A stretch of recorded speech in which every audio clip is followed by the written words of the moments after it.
Good morning. Welcome to our special focus on the judgment day of Ajmal Kasab, the young terrorist who on the 26th of November 2008 shocked Mumbai and the rest of the world by wreaking one of the worst terror strikes ever seen anywhere in the world.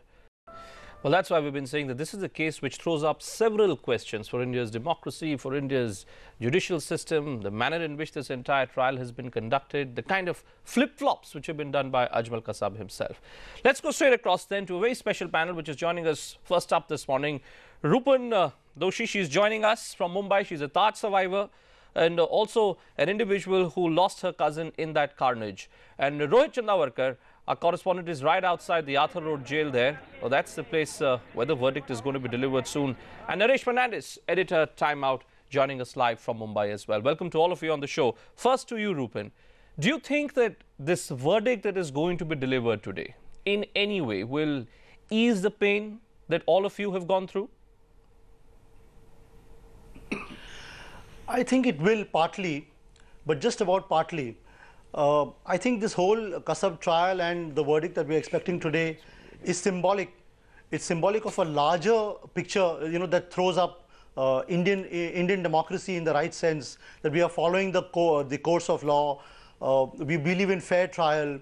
There's so much of evidence which is different from what television reports and the general public thinks. All of that has to be presented in court. The international world and community is watching us. So in that sense, I think the Kasab verdict will go to some extent to heal the wounds. But, Kasab is representative essentially of the enemy outside.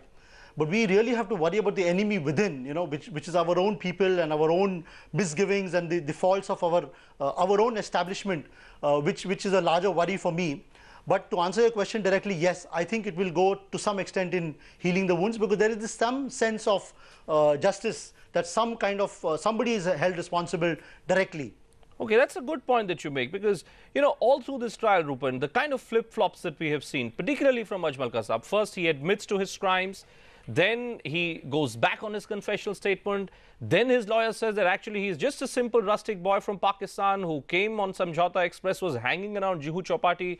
Tell me, when you were listening to all these arguments that were being made there in the court and when the media was reporting on them, did you, in a sense, feel frustrated? Or did you feel that it has to be this way because India, at the end of the day, is a genuine, mature democracy? I did feel a little frustrated, I must be honest. However, I think like all sensible, mature, thinking Indians, we know that the law has to take its own course. Just as the public prosecutor has to do his job, so does the defense. If I was in his place, I would have also thrown up everything that I had in my mind to try and get out of this. It's pretty obvious that he can't get out of it. However, each one has his own, in a democracy, we believe that each one has his own way of doing things and a right to do whatever he thinks is right. So though there is some frustration, but again, I'm telling you, Kasab is the enemy without. He's outside the country. What about our own law enforcement agencies? The time the trial took. I think there are a lot of implications to everything that the government does and the judicial process does.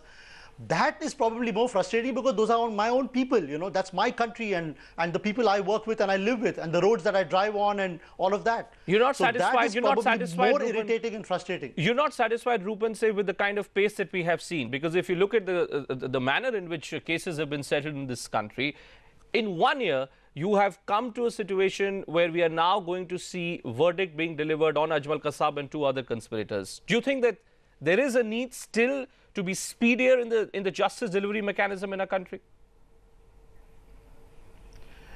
When I look at the larger picture, Hillary Clinton was in the country a few months ago, and it was important to keep this Kasab trial alive so that the Americans know that, we are following the course of law and that India is the world's largest victim of terrorism.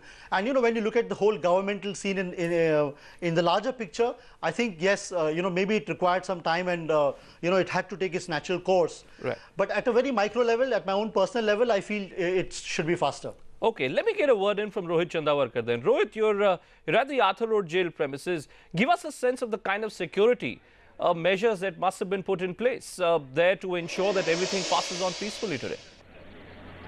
That's correct, Bhupen. In fact, unprecedented security, this trial, the historic day of judgment today amidst unprecedented security, not just at Arthur Road Jail and the court that houses this complex, but also other places in Mumbai like suburban railway stations and other places as a precautionary measure. Extra forces have been brought from various parts of Maharashtra to take care of security. The road, this is central Mumbai's Arthur Road, has been closed for traffic for some time. But coming to the judgment, actually, we expect that the court should start its proceedings by about 11 o'clock, and in about 1 hour's time, or about by 12:30 or so, we expect the judgment to come out, really. Remember, this is only a judgment, this is not sentencing. Judgment is whether Kasab will be guilty or not. That will be announced today. The legal community, however, Bhupen, seems to be divided over what could be in store for Kasab and what is his future. Here's a look at how the legal community really is divided. It's Judgment Day. 17 months after Pakistan-based terrorists attacked country's financial capital, Mumbai, a trial court in Mumbai's Arthur Jail is set to deliver its verdict on the fate of these terrorists. In the dock are Ajmal Kasab, a LET operative, and 2 Indian conspirators. Kasab is the lone survivor of the 10 terrorists who had launched a bold attack on the streets, hotels and railway stations of Mumbai and left 166 persons dead. If held guilty, Kasab is likely to face the death penalty. But even before the verdict is out, the legal community is divided on the quantum of punishment that should be awarded to Kasab.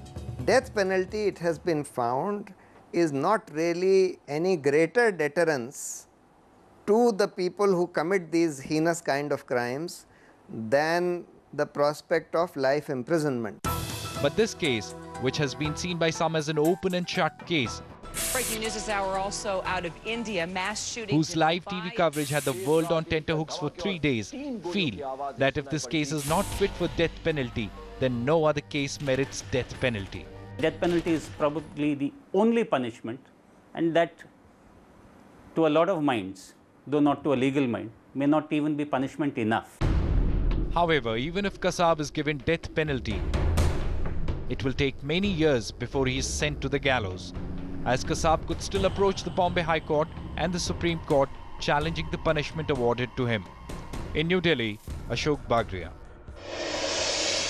So that's how the legal community really has various opinions divided over what is in store right here. But let me just remind you once again that it is only judgment day today, not sentencing. Right.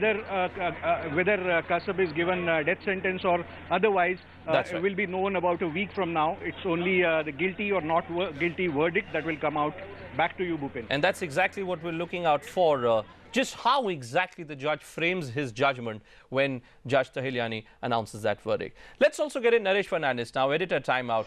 Naresh, when this incident happened, we saw that practically for the next fortnight, words like politics and politicians were looked at as bad words. Public anger was at its peak. Has anything changed in the last 2 years? Do you think that this verdict will bring about some change, or has Mumbai already moved on?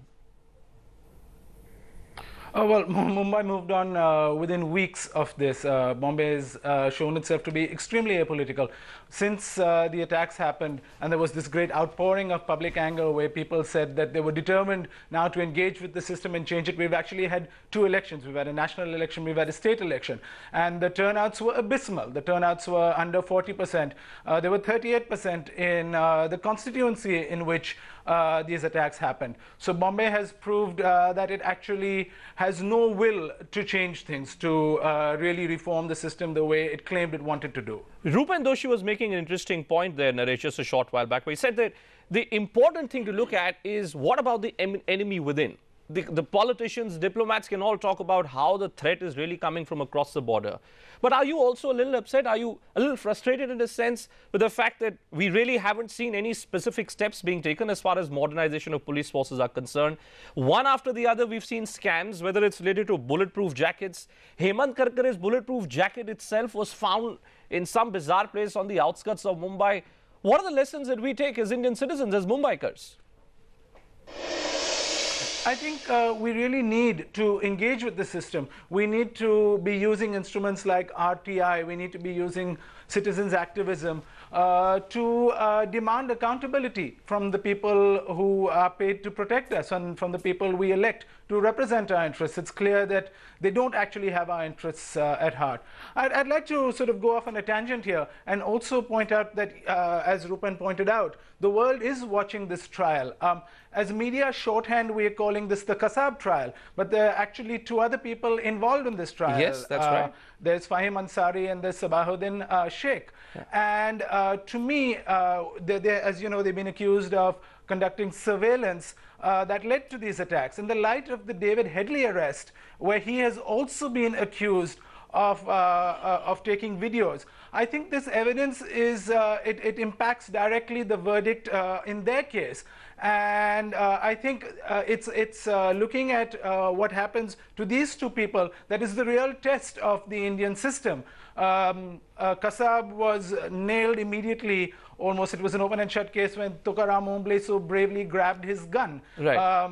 There's very little doubt in that case. But you know, Naresh, let me ask you this way. These two people needs to be considered. Okay, let me put this question to you, Naresh. What, you know, all of us are talking about this trial today because the verdict is going to be delivered. What will happen, say, a year from now, on this very day? Will anyone even be talking about what had happened in the trial? What had happened on the 26th of November in 2008? Or do you think that all these are things which people talk about, including the media, as long as the whole event is in a present-day context? The moment it gets over, everybody forgets that. Yes, and this has been the real problem, that sort of public memory is so short-lived. While in Bombay, the Bombay bomb blast trials for the serial attacks in 1993 took 10 years. The events that led up to those events, the riots of 1992, 1993, no justice has been delivered in that case, and the number of people far exceeded the number of dead in the riots exceeded the number of people who've been killed in terrorist attacks in Bombay since then. Right. So for a sense of justice to prevail, all of these misdoings must be brought to trial. All right, Rupan Doshi, Naresh Fernandez, thanks so much for joining us first up this morning and giving us a sense of really what are the lessons that India as a country can take. Important point there coming from both our guests there, that you don't have to necessarily just look at the enemy outside India. You also have to look at what is happening with the situation back home. Slip into a short break. This is the big story which we'll be tracking here on CNN IBN all through the day today. 166 deaths, over 300 painful injuries, 1 billion stunned Indians. 17 months after terror hit us like never before, it's time for justice to be finally delivered. And this man, captured following an act of unprecedented heroism, finally faces his D-Day. It's Judgment Day for Mohammad Ajmal Amir Kasab. The court's ruling, the meaning, the interpretation. Continuous coverage through the day only on CNN IBN. Ajmal Kasab, the terrorist, the face, the man.